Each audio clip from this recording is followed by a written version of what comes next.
Christianії was occupied in 71, and it was a ruin. Then they start to clean up and collect different garbage, like iron, paper, bottles. Then in 76, Christianії decided to make this as a place for selling stuff for building houses. And we start up with just small few things. And every time there was a profit, we invest in new things. In this way, we built up this shop. My name is Helene, and I work here in the Grønne Hall, in English, Green Hall. And I live here in Christianії. For me, Green Hall became a very big passion. I would never thought that I could work in a shop. It was not like my theme, but I found it so incredibly nice to be here. I stayed here now for 26 years, so you can imagine how much I like it. And this place became more than a job. It also became my family too. We learned this recycling in a way step by step.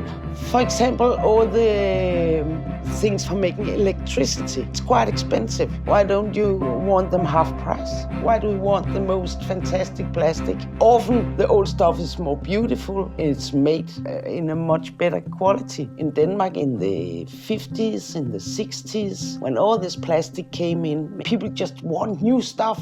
But then it became more fashion, the philosophy that we should share this earth and we should not destroy it all. We should recycle.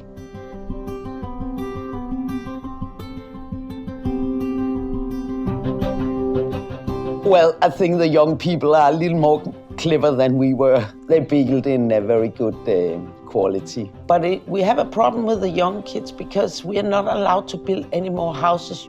This house in my area, then I was really like, let's give it to the young. Oh, but do we have money enough? And will they be able to do it good and all this? And I said like, okay, come on. Could you build? I couldn't build when I moved out here. Now I made 2 houses. I can make a bathroom, I can make a kitchen, I can make a roof. I couldn't. So they will learn it. Give them a chance.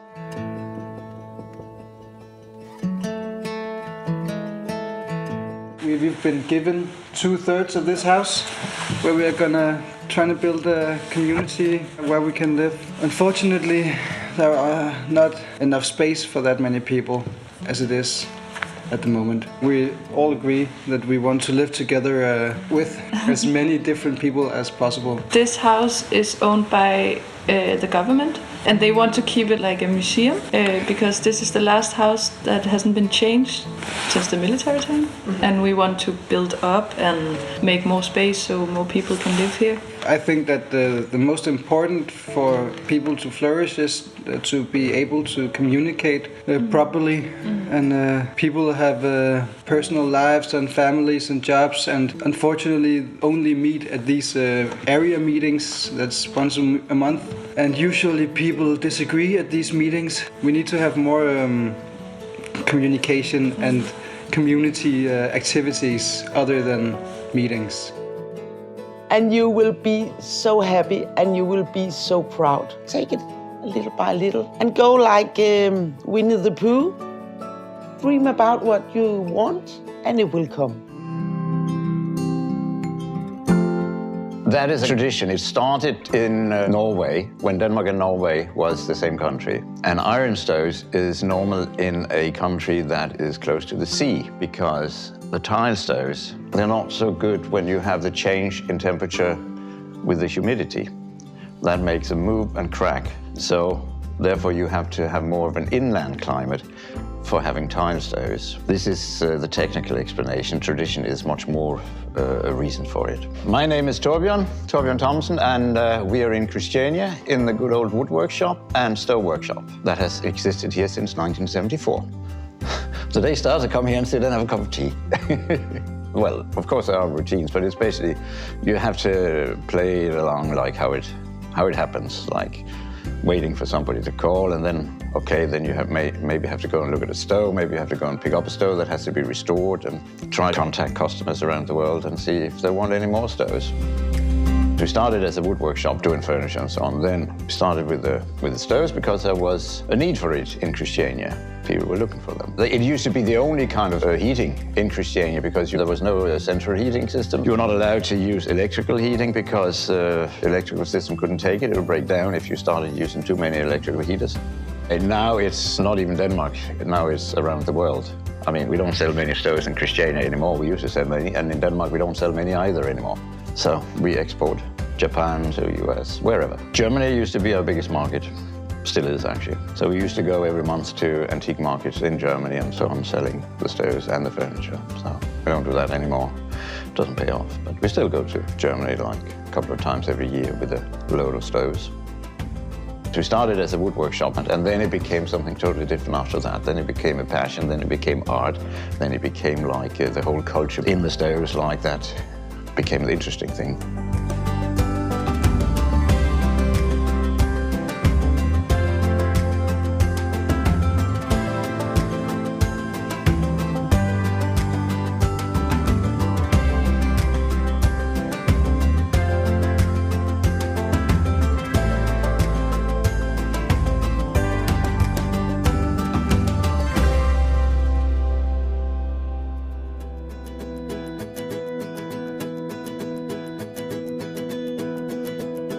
Right now we're in sneakeriet Optimisten, which is the furniture and building parts workshop. It was founded in '79 as a way to try to get some people off the street and into doing some proper work.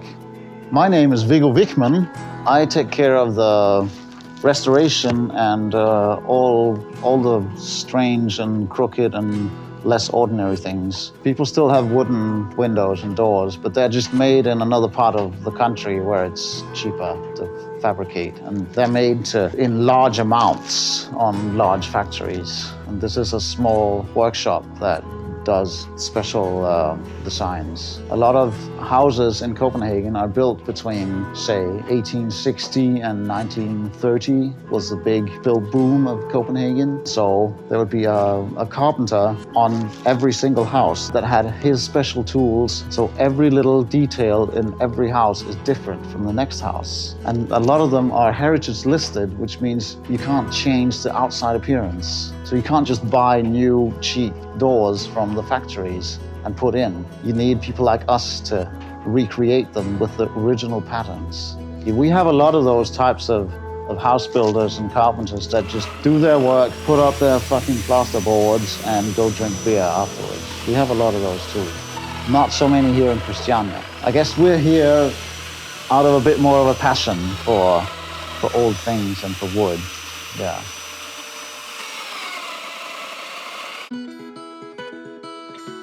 This place has 3 owners, 3 women. There was a women's smith and a men's smith in here. But the men, they started fighting with each other, so they left. And then the women said, okay, we'll take it.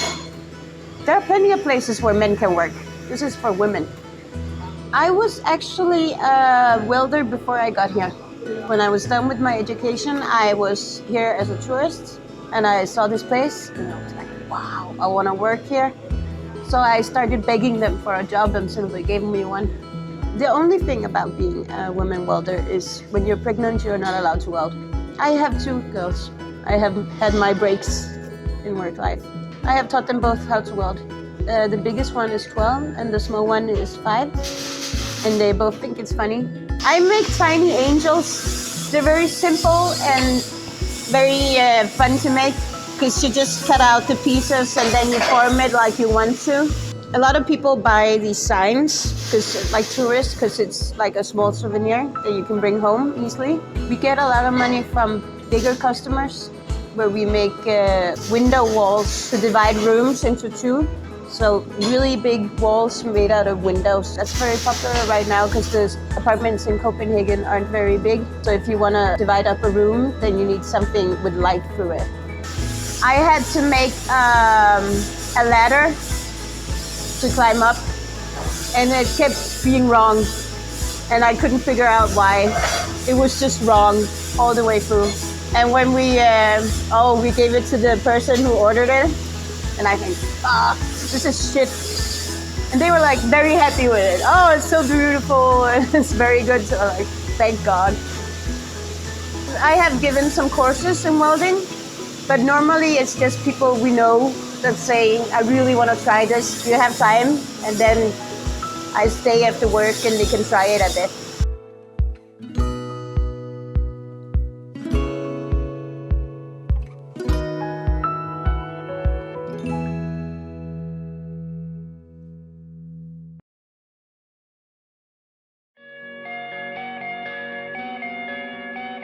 Bicycles have been popular in Denmark for many years. If you go back to see videos from the 1930s and so on, you'll see that the streets are full of bicycles. My name is Risenga Mangezi. I worked here for many years, and then after those years I found a place to live here, and I've lived here for the last 7-8 years. About some 30 years ago, the first Christianії bike was made here. People who worked here discovered that there was a need, a special transport need here in Christianії. They experimented with how they could transport things around here without using a car. And they made an add-on which they could have behind the bike.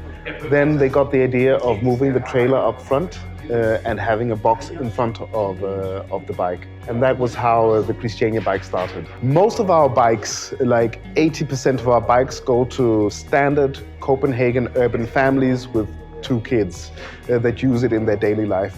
But we also have other special bikes that are used for other purposes.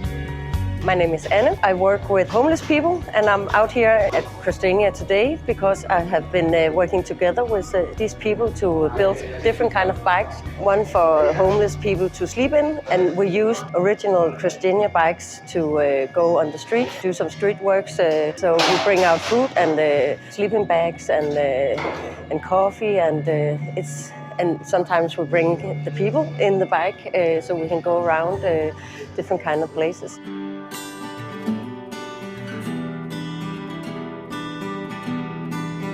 My name is Athlin and I am a trainee bike mechanic. I met Risenga about 6 months ago and just got chatting to him and said that I wanted to learn how to work with bikes, and he invited me to come along, and a couple of months later it turned into something a bit more permanent. It is probably an unusual profession to have, but I think there are definitely more women getting into cycling, maybe not in a shop like this, but in bike shops in general. I guess I kind of introduced myself to it I really enjoyed taking my own bikes apart and knowing how to fix them. Yeah, I mean, I'm no expert. I know how to put one together, but I'm still very much learning.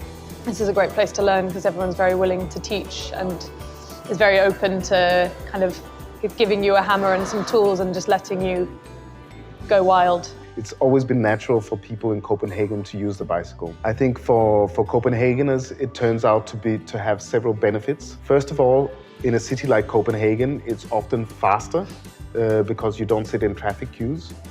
It's easier because you don't have to find a parking space for your car, and you don't have to pay for it.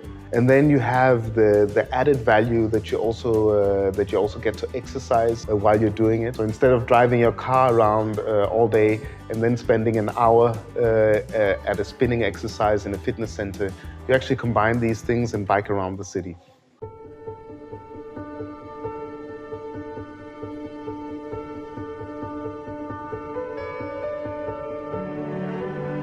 If you feel yourself that you're not quite ordinary, if you're a bit strange, if you look a bit strange, you can be out here and nobody will bother you. We are quite different people. There's artists, there's carpenters. We have very few rules that held us together. I really appreciate the way we take care of each other. It's not possible just to see it when you walk around, but if you live a life here, you know all these life stories.